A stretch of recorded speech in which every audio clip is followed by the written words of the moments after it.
Um livro que marcou bastante a minha jornada cristã e minha jornada como professor e que trabalha com a teologia, com o ensino bíblico, foi esse aqui. Ouça o Espírito, ouça o mundo. Esse livro do John Stott é o nosso livro do Pensa no Livro Bom de hoje. John Stott é um dos grandes autores bíblicos, um homem extraordinário. Ele era pastor anglicano, britânico, né? E ele foi um dos homens mais responsáveis pelo Pacto de Lausanne em 1974. O Pacto de Lausanne foi uma conferência missionária que reuniu pessoas do mundo inteiro para discutir a questão da missão, uma missão que fosse mais contextual. E nessa conferência de Lausanne tinha ali os pastores, ali os teólogos americanos, tinha os europeus, tinha os teólogos latino-americanos. E que pessoas como René Padilha, Orlando Costas, Robson Cavalcante, e que não eram muito bem quistos e nem muito bem ouvidos. Mas de repente eles começam a falar sobre uma teologia contextual e eles são recebidos por John Stott. John Stott fala assim, olha, eles têm alguma coisa para dizer, algumas coisas muito importantes. E ele acolhe as falas, as ideias desses teólogos latino-americanos, e o John Stott vai ser o redator final do Pacto de Lausanne. Um pacto extremamente importante na história da missão da igreja. Ele também ensinou em vários lugares e ele foi responsável, foi presidente do Tear Fund, uma instituição evangélica de origem londrina que atua desde 1968 como resposta a desastres e no enfrentamento à pobreza através do desenvolvimento comunitário. Uma marca muito importante de John Stott foi a forma como ele viveu em simplicidade, e ele cria que essa era uma tarefa cristã, porque essa maneira de viver simples e de não ficar acumulando recursos era uma missão para as pessoas que viviam em situação de pobreza ao redor do mundo.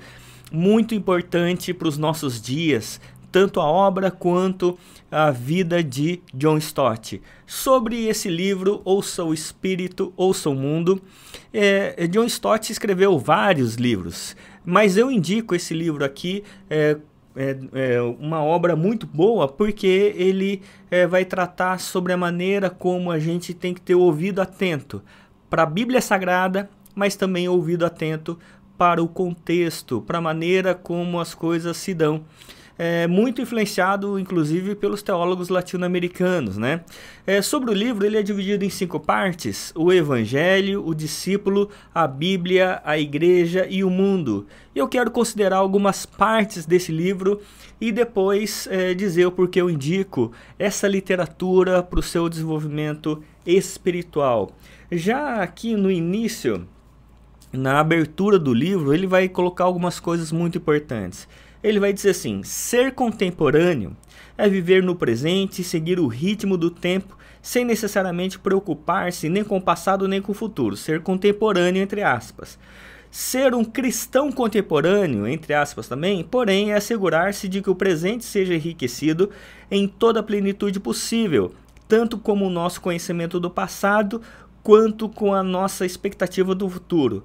Nossa fé cristã exige isso. Afinal, o Deus em quem confiamos e a quem nós adoramos é o Alfa e o Ômega, que era e que há de vir o Todo-Poderoso.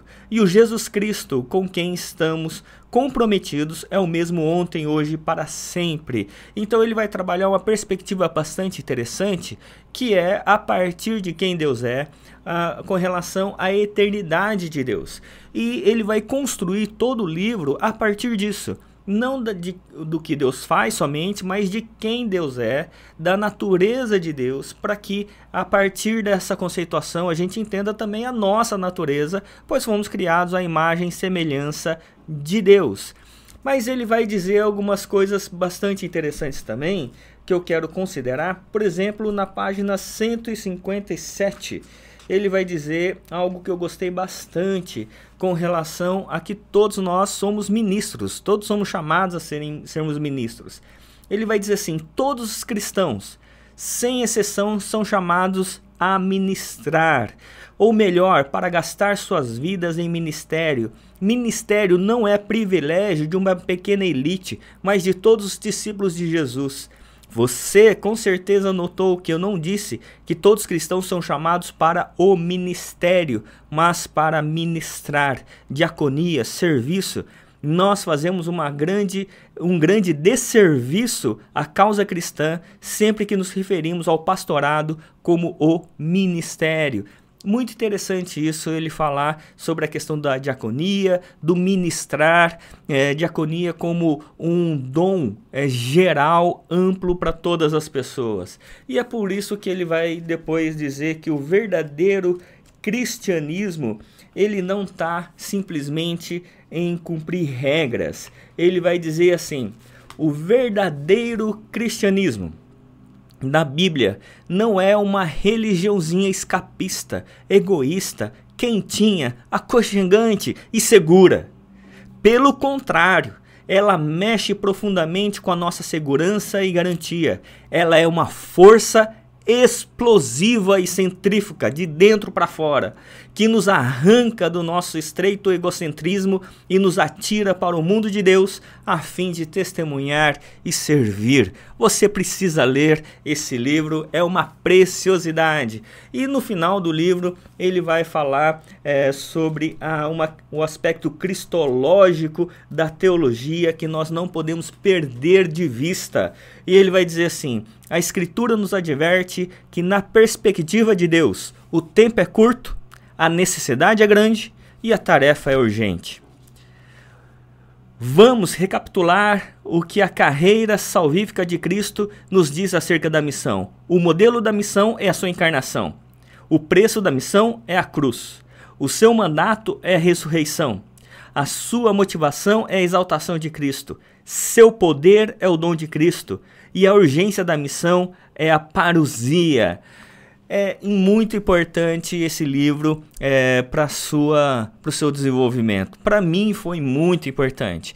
Esse livro fez muita diferença na minha base teológica. E eu quero colocar, eu fiz algumas citações, mas eu quero colocar aqui a razão pela qual eu indico esse livro. Primeiro, é um livro de teologia prática. Não é só discurso sobre o transcendente, mas como servimos na vida real, na vida prática, como nós devemos olhar para a vida das pessoas, como nós precisamos entender o contexto em que elas vivem, como nós precisamos entender nossa maneira de ministrar, de evangelizar as pessoas, que não é só pensar no aspecto espiritual, mas no aspecto total da vida. É um livro também de uma teologia missional com foco cristológico.